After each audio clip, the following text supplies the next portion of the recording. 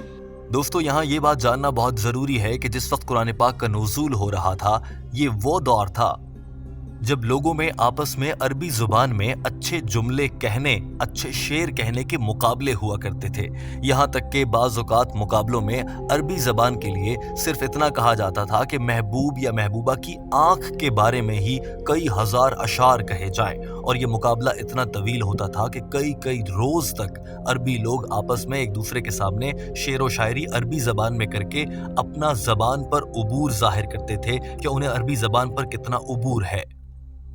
جیسا کہ آج کے دور میں جدید سائنس اور ٹیکنالوجی کا دور ہے تو لوگ ایک دوسرے پر اپنی سائنٹیفک ٹیکنیکس اور اپنی سائنٹیفک مہارت کے ذریعے برتری لینے کی کوشش کرتے ہیں۔ اس دور میں لوگ عربی زبان میں اچھے جملے کہنے اور اچھے اشعار کہنے کے ذریعے ایک دوسرے پر برتری لیا کرتے تھے۔ یہی وجہ تھی کہ جب قرآن پاک نازل ہوا تو اس کی آیات اتنی شاندار اور اتنے اچھے جملوں اور الفاظ کے استعمال کے ساتھ نازل ہوئیں کہ دیکھنے والے لوگ یہ گمان کر سکتے تھے کہ یہ آیات آپ صلی اللہ علیہ وآلہ وسلم خود سے بناتے ہیں، کیونکہ آپ صلی اللہ علیہ وآلہ وسلم بہت پڑھے لکھے ہیں۔ لیکن اللہ نے ایسا نہ کیا اور آپ صلی اللہ علیہ وآلہ وسلم کو خود حکمت کے تحت ان پڑھ ہی رکھا تاکہ کوئی یہ نہ کہہ سکے کہ عربی زبان کے یہ شاندار جملے یا قرآن پاک کی یہ شاندار آیات آپ صلی اللہ علیہ وآلہ وسلم خود اپنی طرف سے گھڑ کر بیان فرما رہے ہیں، نعوذ باللہ۔ ڈاکٹر ذاکر نائک نے یہاں پر یہ بات بھی واضح کی اور کہا کہ آپ صلی اللہ علیہ وآلہ وسلم ان پڑھ تو تھے مگر وہ بلا کے ذہین تھے، ان کی ذہانت انتہائی شاندار تھی۔ ڈاکٹر ذاکر نائک نے کہا کہ دنیا کے بڑے سے بڑے فلاسفر اور تجزیہ کار جن میں مائیکل ایچ ہارٹ، لا مارٹین اور دیگر کئی بڑے نام شامل ہیں، یہ بڑے بڑے اسکالر، فلاسفر اور مورخین حضرت محمد صلی اللہ علیہ وآلہ وسلم کو انسانیت کی تاریخ میں آنے والا سب سے شاندار آدمی سمجھتے ہیں، انہیں دنیا کی تاریخ میں آنے والا سب سے عظیم لیڈر مانا جاتا ہے۔ ایک معروف فلاسفر اور عالم نے آپ صلی اللہ علیہ وآلہ وسلم کو عظیم لیڈر کہا۔ ایک اور فلاسفر نے اپنی کتاب میں آپ صلی اللہ علیہ وآلہ وسلم کو دنیا کا با اثر ترین شخص یا انسان قرار دیا۔ تھے آپ صلی اللہ علیہ وآلہ وسلم ان پڑھ مگر ان کی ذہانت اور ان کی فصاحت و بلاغت کے باعث پوری دنیا ان کی معترف نظر آتی ہے۔ ڈاکٹر ذاکر نائک کے یہ الفاظ آپ بھی سنیے۔ Illiterate means he could not read and write, but his intelligence was par excellence. Education was excellent. Illiterate though, he was a master. Michael H. Hart, La Martine, all these great scholars and the historians, they praise Prophet Muhammad sallallahu alaihi wasallam as the best statesman in human history, the best leader in human history. Thomas Carlyle, in his book Heroes and Hero Worship, he calls him the best leader in human history. Michael H. Hart calls him the most influential person, though illiterate. So that is the divine wisdom of Allah subhanahu wa ta'ala.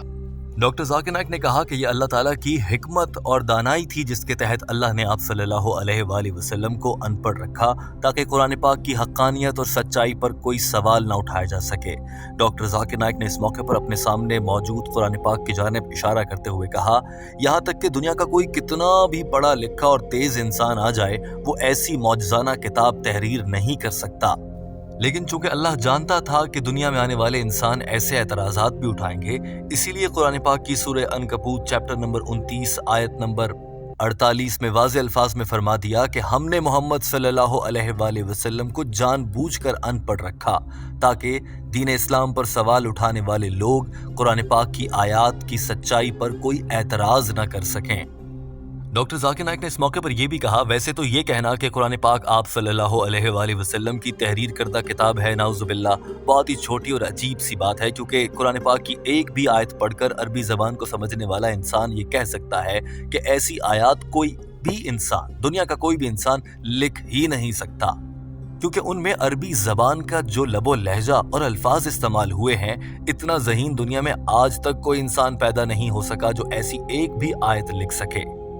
لیکن اس کے باوجود اللہ تعالیٰ کو معلوم تھا کہ دنیا میں ایسے لوگ بھی آئیں گے جو الٹے سیدھے الزامات لگائیں گے، لہٰذا اللہ نے یہ بات پہلے ہی واضح کر دی۔